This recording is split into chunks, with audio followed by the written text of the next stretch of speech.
Welcome back to the Dryline Podcast, OKC's home for thoughtful appreciation and criticism of its mercurial weather, sacred sports, and damn fine people. Hosted by the Dryline's editor-in-chief, me, Ryan Fightmaster. I'm starting a new tradition around here. Each week, I'm going to lead the show with the best thing I saw this week in OKC culture. Not a headline grabber, but definitely something worthy of our appreciation. And this week, I want to focus on a piece I saw in 4 or 5 magazine about my friend Paul Lewis. Paul, just a few years ago, was selling real estate in Edmond when he realized he had to go do something more meaningful with his life. And he had to learn how to be a sculptor. Think about that.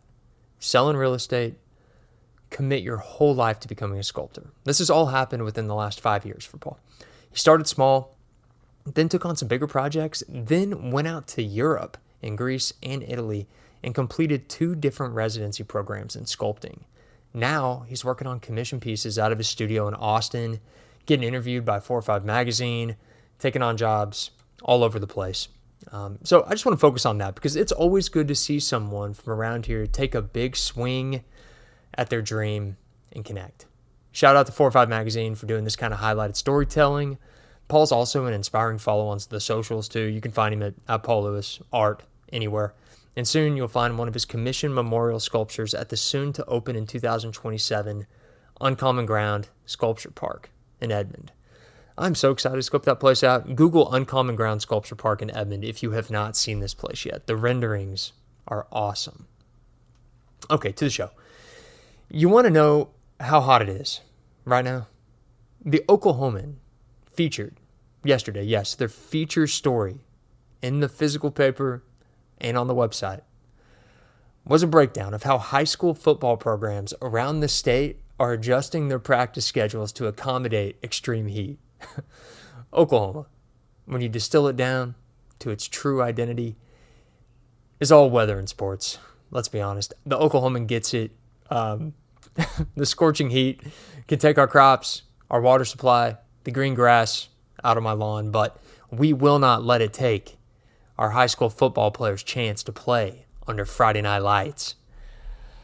If you're wondering if I read that article, I did. And I can't say it didn't get me a little bit nostalgic. Just thinking back to 2-a-days, fearing a heat stroke might take my life this time of year. But as I read it, I actually learned something pretty interesting that blew my mind. Every school that participates in high school sports in Oklahoma is mandated to have a device called a wet bulb on the roof of a premises near the practice field. This bulb measures temperature, humidity, wind speed, sun angle, cloud cover. If some combinations of those factors are deemed unsafe, teams cannot practice. Only in Oklahoma, I swear. But you gotta admit, it's pretty cool. Pretty cool. Some twister shit in high school football. I want to see the movie. And since it is currently hotter than blazes, hot enough to fry an egg on your forehead, and hotter than all things holy, all euphemisms my grandma would have said right about now in this weather, it got me thinking about times of day in Oklahoma and which time of day in Oklahoma, particularly during summer, is the best time of day. Because times of day are not created equal, especially under a prairie sun in August on the plains. This is a meritocracy. You got to earn your esteem. So I ranked 9 times a day, dawn through the dead of night, by enjoyment. Why? Well, because I've lived in 3 different places: California, North Carolina, and Oklahoma. Oklahoma for 30 years of my life. And each place has its best time of the day. And that best time of the day has been different in each place that I've lived. And Oklahoma, in my mind, has a definitive best time of the day. This goes without question. So I'll be curious if you agree. I'm not even curious if you agree or not, because it's not going to change my mind. I'm dead set on this. So we'll see if you agree. And I did this because if we're going to survive these dog days ahead, I don't know how many 100-degree days we have left in store for us. And more importantly, if our high school football players are going to survive the dog days ahead, we need to get our enjoyment in while the getting's good, and then get out when the heat index passes 98. Okay, let's start with the worst time of day, and then finish with the glorious. Again, I ranked 9 of these different times of the day. Number 9, early afternoon. I'm thinking like 1 p.m. to 3 p.m. By this point, morning has been incinerated, and dusk is an absolute mirage in the distance. And here's an ongoing log of my thoughts during this time of day. How hot does it have to be for my roof to catch fire spontaneously? If I watered my plants today, this morning, why are they dying now? Does OG&E offer a payment plan? This is also right when my aunt would pull the plug on our trips to Whitewater Bay whenever I was a kid. And this I never understood. There was so much daylight left to tear my back to shreds on the Acapulco cliff dive. Why did we have to go home? But when we'd get back home, I'd be asked to lay down for a nap. In protest and on principle, I would lay down. Her authority deserved respect. But I would never close my eyes. Today, I understand her logic and I respect it. Because napping is the only thing worth doing between 1 p.m. and 3 p.m. in Oklahoma. So, just close your eyes and pray that you have dreams of October. Number 8, high noon. Sometimes, in an effort to supercharge my afternoon's productivity, I like to run at lunch. I guess that's not entirely true. I really run at lunch because I'm not disciplined enough to go run in the mornings. And my penance for that is running at a heat index of 98 degrees. And what's surprising is how many other runners I see out on the road, which the road at this point feels a little more like a convection oven. But when we pass each other, we give each other this like knowing and shameful nod that says like, we really should not be here right now. It's reckless, it's irresponsible, but we are here. And thank you for being here. Because if you were not here, I would feel a lot more guilty for risking my life today. As cars drive past, I know the drivers are checking the temperature on the dash, whispering to themselves, oh my God, that guy's going to have a heat stroke. I know the driver sees me having a heat stroke. My face is a literal radish, but I never make eye contact. I try to look strong, you know. I really don't want to worry them. I'm not really worried about myself. I'm worried about the drivers worrying about me. And eventually, I make it home, where I can then perspire for the next 90 minutes through an awkward Zoom meeting where I'm repeatedly wiping my face on camera. I repeatedly do this at noon. Again, noon sucks in the summer in Oklahoma, if you didn't catch that. It is not a fun time. I do this because I like this better than the alternative, which is sitting in my office at noon and knowing I wasted my last chance for the next 8 hours to convince myself that it's reasonable to be outside. That's not to say I will not go outside later. I will. I definitely will. But when I go outside later, I will know it's completely unreasonable. Noon is a portentous time. All right, big decisions. It's a weighty time of day. Choose wisely. Number 7, late morning. Think like 9:30 to noon. If you're watching the video podcast right now and you're seeing the perspiration dripping on my forehead, it's because it is so hot that our AC is literally not able to cool the upstairs right now. I think it's 103 degrees outside. Okay. Number 7, late morning. Being a morning person, all I want is for morning to last forever. But I live in Oklahoma City, where afternoon eats morning for breakfast every day. And that's why late morning also kind of sucks here. You know it's still morning, but it kind of already feels like 2 p.m. It's so damn hot already. And you know it's in the back of your mind, it's only going to get steadily hotter over the next 10 hours. So, unless you're someone who likes waking up at 6 a.m., forget enjoying your coffee outside. All right, don't expect to sleep in and enjoy your morning, all right? So, crank the AC to 68, find yourself a nice window, and pretend it looks like morning outside. Number 6, late afternoon, 3:30 to 6 or so. I remember when I was 25, I was working in the Rocky Mountain National Park. That's where I learned how sunscreen worked.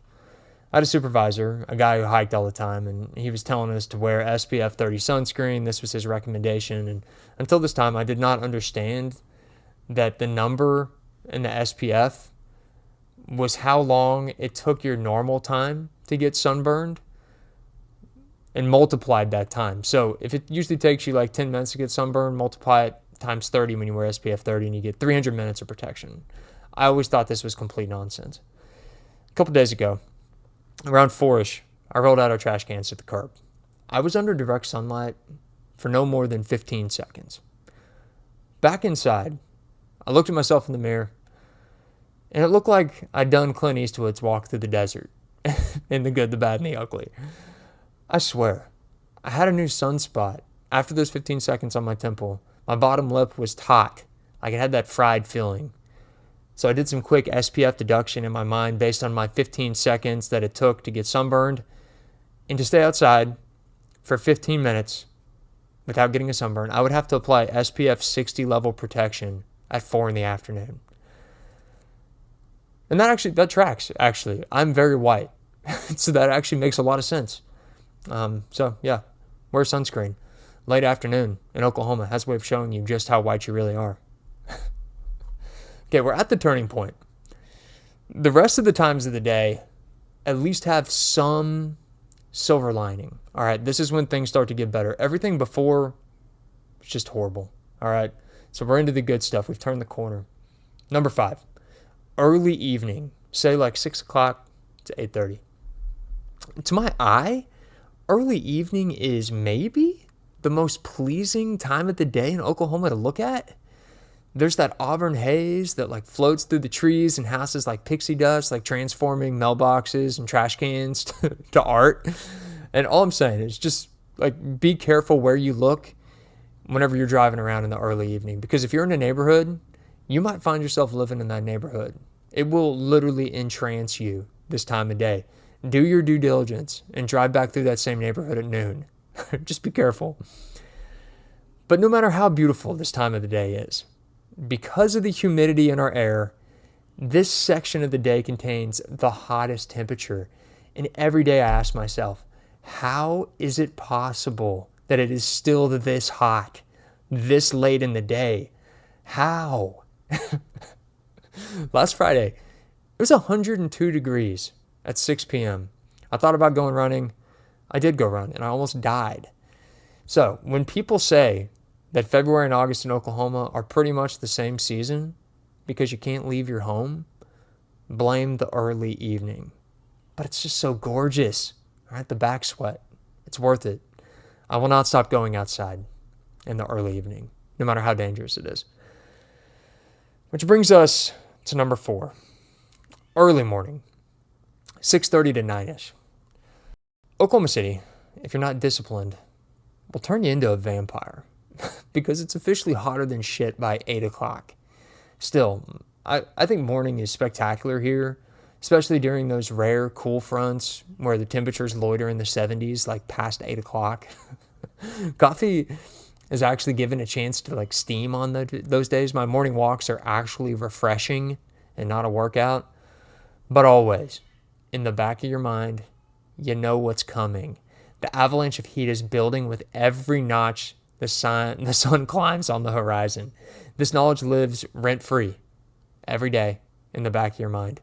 You know the sun is coming. So employ some healthy denial here. Don't let the heat run your morning. Savor every second of the shade, all right? You will need it for everything that's going to come for the rest of the day. Number 3, dawn. This is the only time of day where I believe one can safely drive their vehicle without fear of back sweat. And this fact alone vaults dawn into the top 3. But dawn will forever have its inconveniences and drawbacks. Mainly the whole having to get out of bed part to enjoy it, you know. I live a 5-minute walk from one of the finest sunrise watching venues in the city, Douglas Park. It's carved into a hillside, faces east, so the sun comes up so close to you, you could almost like scoop it right off the top of the Capitol, stir it into your coffee. I hear you asking, like, how many times have I watched the sunrise at Douglas Park? That would be one time, 12 years ago. And it was one of the finest mornings of my life. I hear you asking me again, when will I be back? I can't say. hard to know. Number 2, we're getting to the good stuff now. This is the category of like pure ecstasy going into my veins time of the day in the summer. Number 2, nighttime. We're talking dead of night here. Over the past few weeks, I've been walking around the backyard in the wee hours with my 2-month-old son and looking up at trees. He can't sleep, so we talk through the right like TPing technique. How many sheets he should unroll before chucking it, which toilet paper to buy, not the cheapest because it'll tear on contact with the branches, but also not the most expensive because it's not going to unroll smoothly like as it's flying through the air.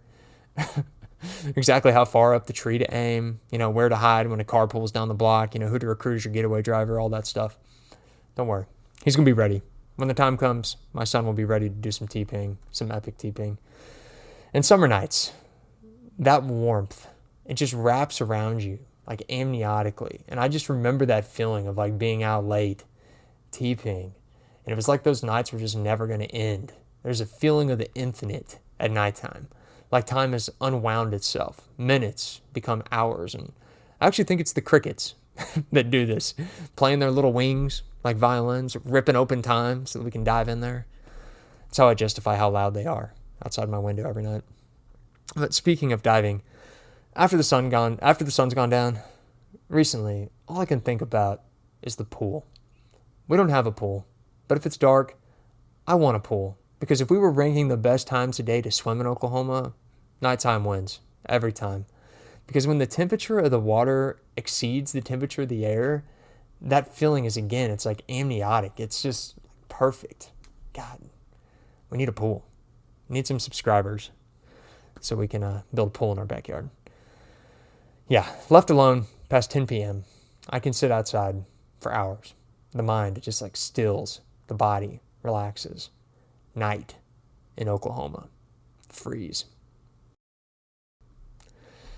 Number 1, we got late evening. I know you knew this was coming too. I know this is your number 1. This is your reward for surviving a day of Oklahoma heat. Every night you get the sky. Sometimes it's sand in a jar, like dusted layers of pink, purple, and blue. Sometimes it's a canyon with like striped clouds of purple. Sometimes it's just the truest blue I've ever seen in my entire life. And late evening, it is whole and it is enough. In the majesty of our prairie sky, you can release, dream, be. You don't have to fear the heat, at least for like another 12 hours. There's peace. There's excitement. You have earned a respite, and that respite is the best summer night anywhere on earth. Please find me another place that has summer nights as good as Oklahoma. Note about how our nights look. If you have not yet seen the color palette for our new soccer team, OKC United, they're building that new stadium down by the river. Check it out. I will link the Instagram post where they showed the jersey colors and the flag colors. I'll link it in the bio. It is perfectly representative of late evening in Oklahoma. It's beautiful. Makes me want to cry when I see it. It's the best. That's it. Got through the rankings. Rankings that you didn't know. Maybe you still don't know that you really needed those rankings, but I did, And by the time I got done with these rankings, I thought I'd be itching for fall. The heat's been getting to me. But I will say this. I am not ready for fall. I am ready to ignore the heat warnings and soak up every second of whatever heat gets radiated into me, dreaming of pools and knowing what awaits me on the other side of that heat. A trip to Braum's. So see you guys there at 9.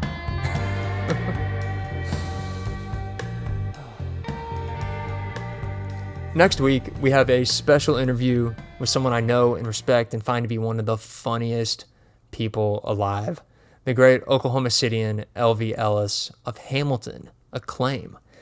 Their national tour is stopping through OKC for the first half of August, and we were glad he decided to come on the show.